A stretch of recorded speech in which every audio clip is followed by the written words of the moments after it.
Joining us now is OjyOkpe with stories trending around the world. Hello, Jinx. Good morning, Dr. Abati. How are you? I'm good. I have a picture of you. Don't worry. It's not for public consumption. Good morning. How are you? Ayo this morning? Great. Perfect. I want to see that picture, by the way. Yeah, you know I'm going to share it. Good morning, Rufai. How are you? This morning. But you know that's my job. That's all I do for a living. Good morning. Yes. I'll go in the read to Bushika. Vawulen's mistress. You are the one. You are the water priestess. I see, it's not me. Well, all right. No. Don't worry, nice picture though. All right. Nice one. With my head in the right place. I only wish I knew it. Well, all right. Incumbent. All right. Well, all right. Good morning to you, viewers. Here are some of the stories that are trending across the globe.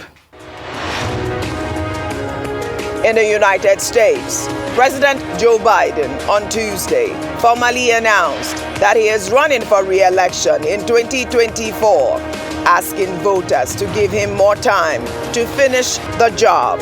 Biden, who will be 86 at the end of a second term, is betting his first-term legislative achievements and more than 50 years of experience in Washington.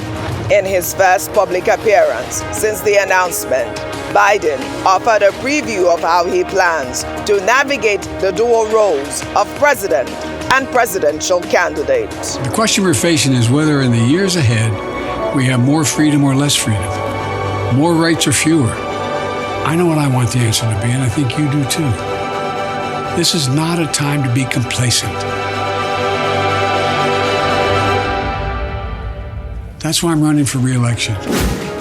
In Sudan, buses provided by the federal government of Nigeria to evacuate its stranded citizens, mostly students from the war-torn country, arrived late Tuesday at the International University of Africa in Khartoum. The stranded Nigerians will be moved to Cairo, Egypt, where they will eventually be airlifted by Africa's largest private airline, Air Peace, back to Nigeria. Then, the UN Secretary General, Antonio Guterres, on Tuesday, again called for an end to the conflict in Sudan. While speaking at the UN Secretary Council, Guterres urged the rival generals to put a stop to the hostilities and find a permanent solution to the crisis. It is incumbent on Sudanese leaders to put the interests of their people front and center. This conflict will not and must not be resolved on the battlefield with the bodies of Sudan's people. In Nigeria, tributes pour in for veteran journalist Peter Enahoro, who died on Monday in London. The ace journalist, also known as Peter Pan, wrote the famous book, How to Be a Nigerian, which was first published in 1966. Enahoro was born in 1935. He started his media career as an assistant publicity officer in the now Federal Ministry of Information in 1954. In 1955, he joined Daily Times as a sub-editor at the age of 20. Enahoro left Nigeria in the 1960s on a self-imposed exile. He was once described as perhaps Africa's best-known international journalist. He was 88 years old. Under sports, the All England Club and the Lawn Tennis Association on Tuesday announced a series of financial measures to support Ukrainians after the decision to lift its ban on Russian and Belarusian players. Ian Hewitt, the chairman of the Wimbledon Foundation and vice chairman of the All England Lawn Tennis Club, while announcing the initiative, said that £1 for every ticket holder attending the tournament, which could amount to more than £500,000, will be used to fund the initiative. Finally, under entertainment in the United Kingdom, court documents aired on Tuesday revealed that the Prince of Wales, Prince William, quietly received a very large sum of money in a 2020 settlement with the British newspaper arm of Rupert Murdoch's media empire for phone hacking in one of his brother's lawsuits. brings Harry's lawyer, revealed the unspecified payout in a summary of arguments about why Harry's lawsuit against the publisher of The Sun and the now defunct News of the World shouldn't be thrown out. The suit alleges the newspapers unlawfully gathered information in a scandal dating back 2 decades. Well, let's begin what's trending. As the presidential inauguration is fast approaching, a suit seeking the prohibition of Bola Ahmed Tinubu from being inaugurated as Nigeria's next president on May 29th was instituted on Tuesday at the Court of Appeal in Abuja. The suit is by a presidential candidate in the 2019 election, Ambrose Owuru, and his political party, Hope Democratic Party. Owuru, a constitutional lawyer, is praying the court prohibits President Muhammadu Buhari, the Attorney General of the Federation, and the Independent National Electoral Commission from swearing in the President-elect.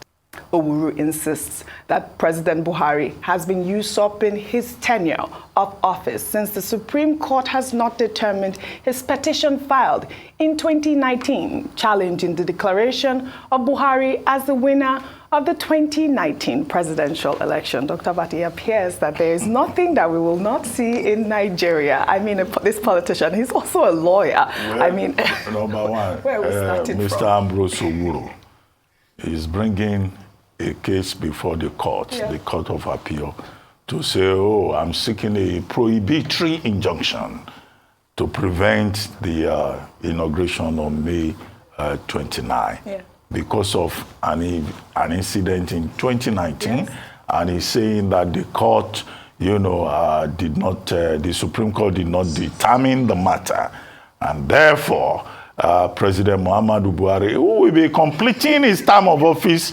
in another 30-something days, he says he's a placeholder.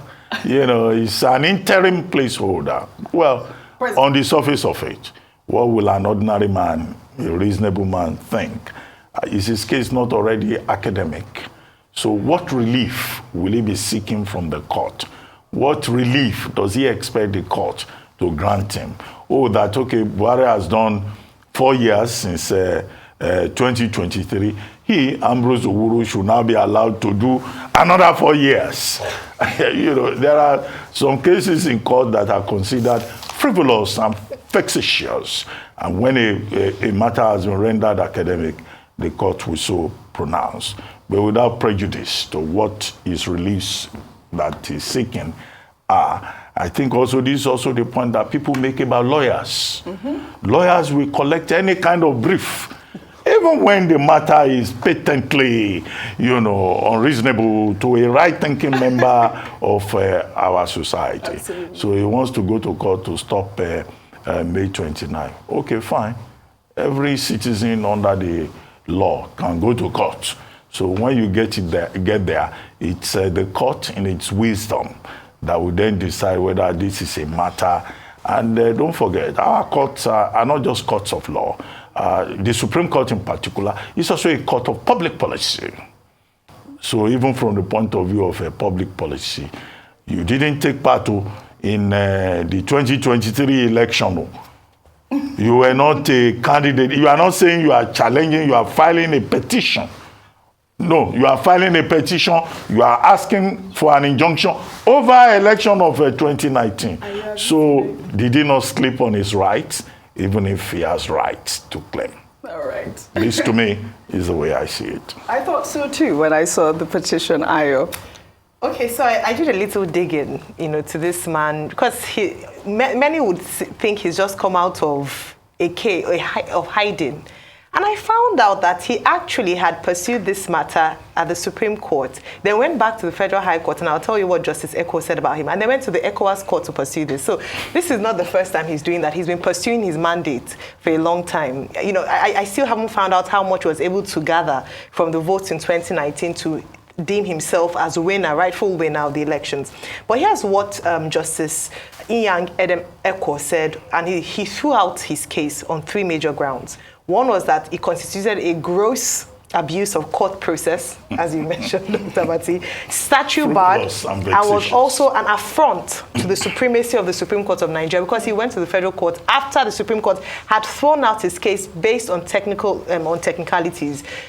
He was still not satisfied. He went to the ECOWAS High Court. So that hasn't been decided. So I wonder what would be in this particular suit now that's different from what he did in 2019 that would not make him, perhaps, Dr. Bas, is there a fine for, or can you? No, the court can fine you for wasting the time of the court. Absolutely. Yes, you can be fined for wasting the time of the court. I don't want to be subject, but I recommend very strongly.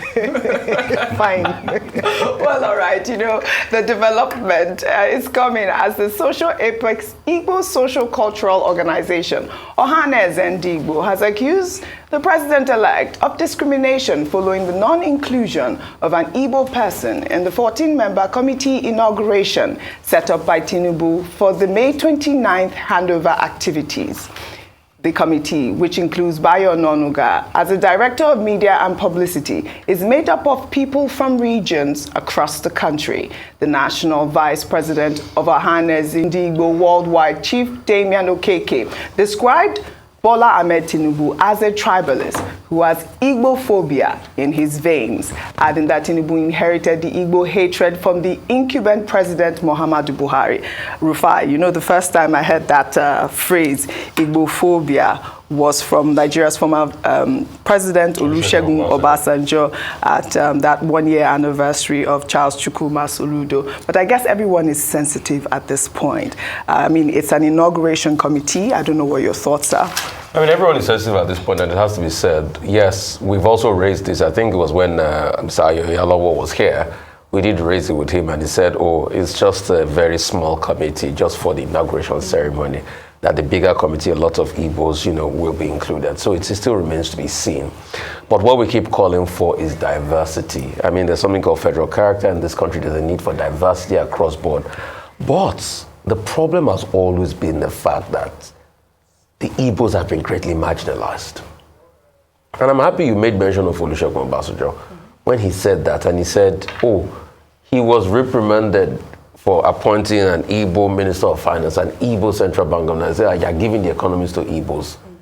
And he talked about Igbophobia. We shouldn't have a country that way. It's not done. And that's why a lot of people still believe that the civil war is not over. And that's why we should be careful about what we do to one another. So the Igbos must be shown that they're included in the grand scheme of things, and any spirit of inherent Igbophobia should leave, because we can't forget what happened in Lagos in that election. Absolutely. We can't forget how it now turned into another case of what Igbos want to take over. And they said a proper Yoruba man, just because mother was Igbo, they said they called him Chinedu. And this from Lagos. And that man was even more from Lagos than other people that were saying he's not from Lagos. So we can't forget all of that. But for this country to work, we need peace, we need togetherness, we need tranquility. Igbos must be included, just as everybody too must be included in this country, because we all own this country together. Yes. And nobody is more Nigerian than others. Absolutely.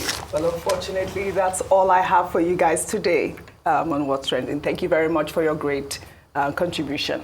Well, that's all I have for you on What's Trending today. I'll see you all tomorrow.